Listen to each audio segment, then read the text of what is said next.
ನಮಸ್ಕಾರ. ಇತ್ತೀಚೆಗೆ CJP cockroach Janata ಪಾರ್ಟಿಯ ದೊಡ್ಡ ಇಡೀ ದೇಶದಲ್ಲಿ ಹಲ್ಚಲ್ ಮೂಡಿಸಿತು. ಕೊನೆಗೂ ಅವರ ಹಠದಿಂದ, ಆಂದೋಲನದಿಂದ ಕೇಂದ್ರದ ಶಿಕ್ಷಣ ಮಂತ್ರಿ ರಾಜೀನಾಮೆ ಕೊಡಬೇಕಾಯಿತು. ಇಡೀ ದೇಶದಲ್ಲಿ ಈ ಘಟನೆ ಸಾಕಷ್ಟು ಚರ್ಚಾಸ್ಪದ ಆಗಿದೆ, ವಿವಾದಾಸ್ಪದ ಆಗಿದೆ.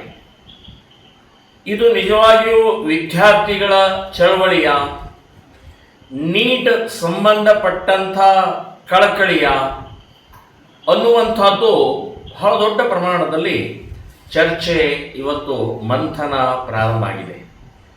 ಅದರಲ್ಲಿ ಇತ್ತೀಚೆಗೆ ಕರ್ನಾಟಕದಲ್ಲಿ ಚಿಕ್ಕಮಗಳೂರು ನಗರದ MLC ಆದಂಥ ಸನ್ಮಾನ್ಯ ಶ್ರೀ CT ರವಿ ಅವರು ಒಂದು ಪ್ರತಿಭಟನೆ ಸಮಯದಲ್ಲಿ ಮುಲ್ಲಾನಿಗೆ ನೀಟಿಗೆ ಏನು ಸಂಬಂಧ ಅನ್ನುವಂಥದ್ದು ಒಂದು ಹೇಳಿಕೆಯನ್ನು ಕೊಟ್ಟರು. ಎದೆ ಸೀಳಿದರೆ 3 ಅಕ್ಷರ ಇಲ್ಲ ಅನ್ನುವಂಥದ್ದು ಕೂಡ ಹೇಳಿಕೆಯನ್ನು ಕೊಟ್ಟರು. ಅದರ ಹಿನ್ನೆಲೆ ಏನು, ಯಾಕೆ ಹೇಳಿದರು, ಏನು ತಪ್ಪಿದೆ ಅದರಲ್ಲಿ? ಅಲ್ಲಿ ನೀಟ್ ಪ್ರತಿಭಟನೆ ಜಂತರ್ ಮಂತರದಲ್ಲಿ ನಡಿಬೇಕಾದ್ರೆ ಅಲ್ಲಾಹು ಅಕ್ಬರ್ ಬರಲಿಲ್ವಾ? ಖಾಲಿದ್, ಉಮರ್ ಖಾಲಿದನ ಸಂಬಂಧ ಫ್ರೀ ಉಮರ್ ಖಾಲಿದ್ ಅನ್ನೋದು ಬರಲಿಲ್ವಾ? ಸಾಜಿಲ್ ಇಮಾಮ್ ಫ್ರೀ ಅಂತ ಹೇಳಿ ಬರಲಿಲ್ವಾ? ಇವ್ರು ಯಾರು? ಇವರಿಬ್ರು ದೇಶದ್ರೋಹಿಗಳು. ದೆಹಲಿಯ ಗಲಭೆಗೆ ಕಾರಣಕರ್ತರಾದಂಥವರು ಕಳೆದ 6 ವರ್ಷದಿಂದ ಜೈಲಿನಲ್ಲಿದ್ದಾರೆ. ಅಷ್ಟೇ ಅಲ್ಲ, ಅಲ್ಲಿ ಔರಂಗಜೇಬನ ಪೋಸ್ಟರ್ ಇಟ್ಕೊಂಡು ಪ್ರತಿಭಟನೆಯನ್ನು ಮಾಡಿದರು. ಸೊ ಔರಂಗಜೇಬನ ಪೋಸ್ಟರ್ಗೆ ನೀಟು ಆಂದೋಲನಕ್ಕೆ ಸಂಬಂಧ ಏನು? ಹೀಗೆ ಅನೇಕ ಮುಸ್ಲಿಮರ ಆಟಾಟೋಪಗಳು. ಒಂದು ಮಹಿಳೆ ಅಂತೂ ಅಲ್ಲಾಹ್ ಸಂಬಂಧಪಟ್ಟಾಗಿ ಒಂದು ಹಾಡನ್ನು ಹೇಳಿದ್ರು. ಸೊ ನೀಟಿಗೆ, ಅಲ್ಲಾನಿಗೆ, ಉಮರ್ ಖಾಲಿದ್ಗೆ, ಔರಂಗಜೇಬನಿಗೆ ಏನು ಸಂಬಂಧ? ಅಲ್ಲಾಹ್ ಅಕ್ಬರ್ ಏನು ಸಂಬಂಧ? ಸೊ ನೀಟ್ ಪ್ಯೂರ್ಲಿ ವಿದ್ಯಾರ್ಥಿ ಚಳವಳಿ ಆಗಬೇಕಾಗಿತ್ತು.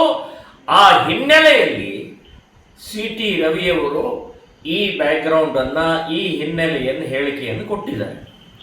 ಸೊ ಇಮಿಡಿಯೇಟ್ ಬಹಳ ದೊಡ್ಡ ಏನೋ ಅನಾಹುತ ಆಗಿಬಿಟ್ಟಿದೆ ಅಂತ ಹೇಳಿ SDPI ಅನ್ನೋರು ದೇಶದ್ರೋಹಿ ಪಕ್ಷ ಅಂತ ನಾನು ಹೇಳ್ತಾ ಇದ್ದೀನಿ. ಇವತ್ತು ಎಷ್ಟು ಕರಾವಳಿಯಲ್ಲಿ ಕೊಲೆಗಳಲ್ಲಿ SDPIನ ಸದಸ್ಯರಿದ್ದೇವೆ, ಪದಾಧಿಕಾರಿಗಳಿದೆ ಅಂತನ್ನುವಂಥದ್ದು FIR ನಲ್ಲೂ ಕೂಡ ಇದೆ, ಚಾರ್ಜ್ ಶೀಟ್ನಲ್ಲಿ ಕೂಡ ಇದೆ.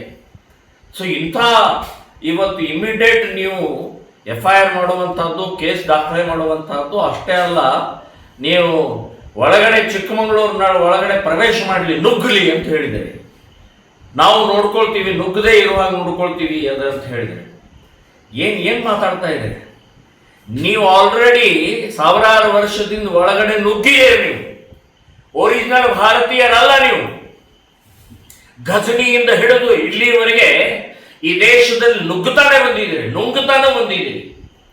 ಸೊ ನೀವೇ ನಮಗೆ ಹೇಳೋದು ನುಗ್ಗಿರಿ ನೋಡೋಣ ಅಂತ ಹೇಳಿ? ಸೊ ಈ ರೀತಿಯ ಭಾಷೆ, ಕೇಸು ಹೆದರುವಂಥವರು ಅಲ್ಲ, CT ರವಿನೂ ಹೆದರೋಲ್ಲ. ಮತ್ತು CT ರವಿ ಹೇಳಿಕೆಗೆ ನಾನು ಕೂಡ ಬೆಂಬಲ ಸೂಚಿಸ್ತಾ ಇದ್ದೀನಿ.